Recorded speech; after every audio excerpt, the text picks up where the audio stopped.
Collègues. La parole est à Madame Catherine Deroche pour le groupe UMP.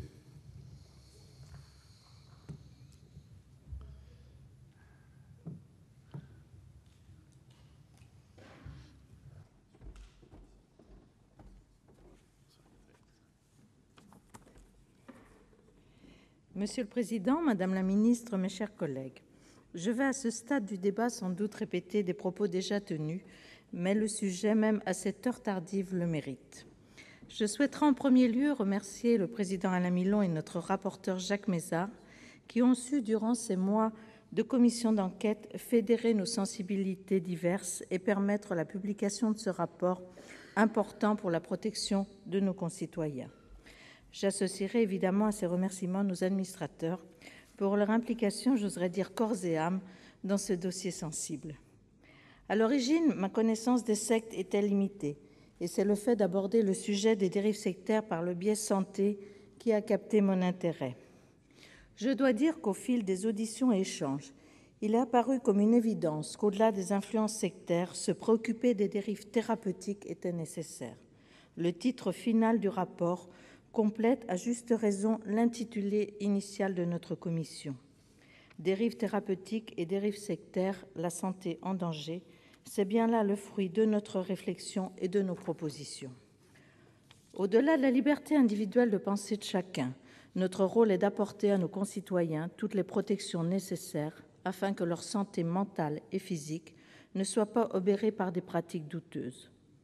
Je garde des auditions, comme nombre d'entre vous, un souvenir très fort à plusieurs égards. Auditions des victimes ou d'associations de victimes, temps de détresse, de souffrance chez les victimes ou leur entourage. Comment peuvent basculer, individuellement ou collectivement, des personnes a priori non déficientes intellectuellement dans un monde de soumission totale, psychique ou financière? Pourquoi autant de crédulité?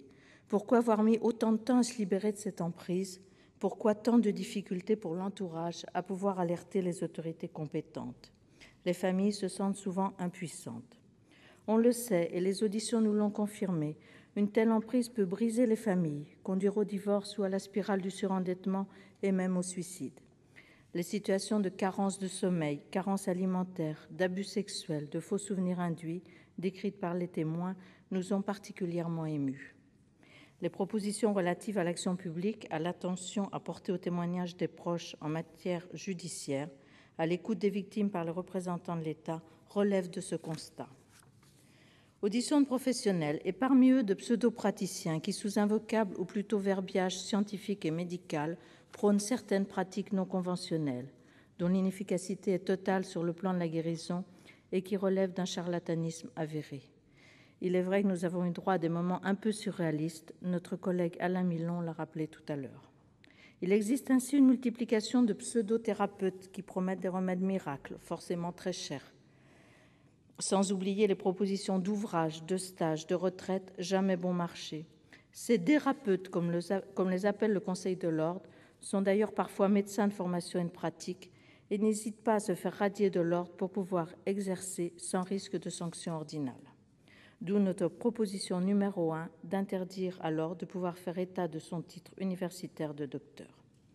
Il ressort donc qu'il convient d'exercer une vigilance accrue sur différents axes: contrôle des titres et formations dont se targuent certains, contrôle des appareils à finalité médicale ou pseudo-médicale qui fleurissent sur Internet dans les salons ou magasins de bien-être, renforcement bien évidemment de la sécurité sur Internet, vecteur idéal entre guillemets des gourous et autres. Les propositions du rapport sur ces axes sont nombreuses. Audition de représentants de médecins, professions de santé ou directeurs d'établissements et d'enseignants de faculté. La mise en place, aux côtés de la médecine traditionnelle, de pratiques complémentaires peut répondre à un besoin. Le patient souhaite de plus en plus être considéré dans son ensemble et non plus dans le cadre de sa seule pathologie. La technicité accrue, la bascule d'une médecine d'écoute et d'examen physique vers une médecine de plus en plus pointue en termes d'examens complémentaires de diagnostic et en termes de traitement, renforce chez les malades un désir de réhumanisation des soins. Il ne se passe pas une semaine sans que des magazines ne s'emparent du sujet et vendent ces médecines dites douces. Cela traduit l'importance du phénomène. Ce besoin d'une médecine peut être différente s'entend, mais dans cette volonté d'introduire, notamment dans les établissements hospitaliers, des pratiques nouvelles, il convient que l'assurance soit prise qu'il n'y aura pas dérive d'une pratique complémentaire vers une pratique alternative, avec les risques de perte de chance de guérison pour les patients. En effet, on l'a constaté par exemple, les malades du cancer, face à des douleurs rebelles ou à des effets secondaires, constituent une cible de choix. Les couper des moyens traditionnels apportés par une équipe de professionnels compétents n'est pas admissible. J'ai ressenti au cours des auditions chez certains médecins administratifs une forme de naïveté, entre guillemets, ou un manque de prudence, j'ose penser que cela ne va pas au-delà, vis-à-vis des risques de dérive sectaire. En ce qui concerne les études médicales, même s'il nous a été signalé qu'il n'existerait pas une appétence particulière des étudiants de début de cycle, une grande attention se doit d'être portée au contenu des programmes et plus tard au diplôme universitaire.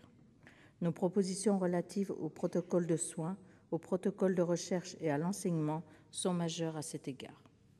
Audition des mouvements sectaires, moment fort face à des représentants rodés à défendre leur mouvement, rompus aux procédures judiciaires et prompts à évacuer les questions pièges.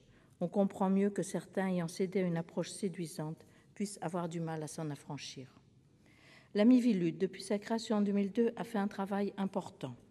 Selon un sondage Ipsos de fin 2010, 25% des Français disent avoir été personnellement contactés par une secte et 20% connaissent dans leur entourage des personnes victimes de sectes.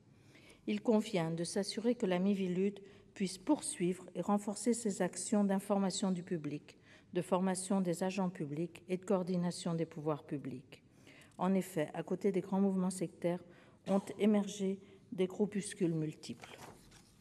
Audition des administrations concernées enfin, nous avons pu mesurer l'importance qu'en matière de proposition d'emploi et de formation, les services concernés soient en alerte. Je pense, entre autres, à Pôle emploi et aux acheteurs de formation. La gendarmerie nous a prouvé sa motivation à lutter avec les moyens dont elle dispose contre les phénomènes sectaires et sa capacité à exercer une veille serrée, notamment sur Internet. Il convient, Madame la Ministre, que le gouvernement prenne la mesure de l'enjeu et dote en conséquence les forces de gendarmerie, mais aussi de police, bien sûr. Un effort doit porter sur la formation de leur personnel, dans l'écoute des personnes qui se présentent, à l'instar de ce qui a été fait, par exemple, à l'égard des victimes de violences ou d'abus sexuels. En matière judiciaire, et Mugadini l'a évoqué, nous avons constaté la difficulté de qualifier l'emprise mentale et donc d'avoir une vision statistique fiable des affaires traitées. Plusieurs de nos propositions apportent des solutions, mais il conviendra d'aller plus loin en matière de qualification de cette emprise mentale, sans méconnaître toutefois la difficulté. La notion d'emprise mentale fait l'objet de nombreux débats, parfois contradictoires, entre juristes, psychologues ou psychiatres. Les traduire en avancées législatives est certes difficile, mais la question mérite d'être posée. Une obligation est faite aux préfets de réunir annuellement les groupes spécifiques de travail au sein des conseils départementaux de prévention de la délinquance. Cette obligation doit être respectée. Ce lieu doit être l'occasion d'un état des lieux dans chaque département et d'un travail en réseau avec tous les intervenants. Pour nous, parlementaires, il importe que nous y soyons étroitement associés. Une sensibilisation des élus locaux, et notamment des maires, doit être engagée, tant leurs fonctions les placent en première ligne. En termes d'éducation, un regard particulier doit être posé sur la scolarisation à domicile ou dans certains établissements, sans oublier les programmes de l'enseignement en collège et lycée. Il resterait beaucoup à dire, mais au terme de cette mission, j'ai le sentiment que notre commission d'enquête a produit un travail sérieux et indispensable. Nos collègues députés se sont à plusieurs reprises penchés sur le dossier des sectes. Un arsenal juridique s'en est suivi, mais ce n'est pas terminé. Nous devons poursuivre par des propositions au sein de textes de loi quand le sujet s'y prêtera.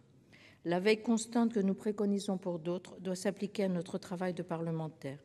Une action à l'échelle de l'Europe serait également la bienvenue. Nous souhaitons, Madame la Ministre, que votre gouvernement ne laisse pas ce rapport lettre morte. Nous comptons sur vous, comme vous pouvez être assuré de notre vigilance, pour rappeler à l'État les engagements que vous allez prendre tout de suite, je l'espère. Je vous remercie. Merci, chers collègues.